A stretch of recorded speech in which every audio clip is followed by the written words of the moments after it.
And he emphasized last evening to us that Jamaica now needs a fully financed disaster resilience plan so we can utilize or begin the process of not only accounting but executing efficiently.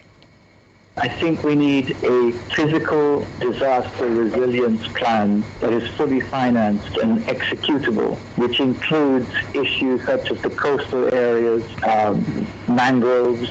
all the resilient issues, the waterways and rivers and so on, that all of which I don't think that we paid the correct amount of attention to, and it needs to be financed and it needs to be prioritized. That's Keith Collister, yes,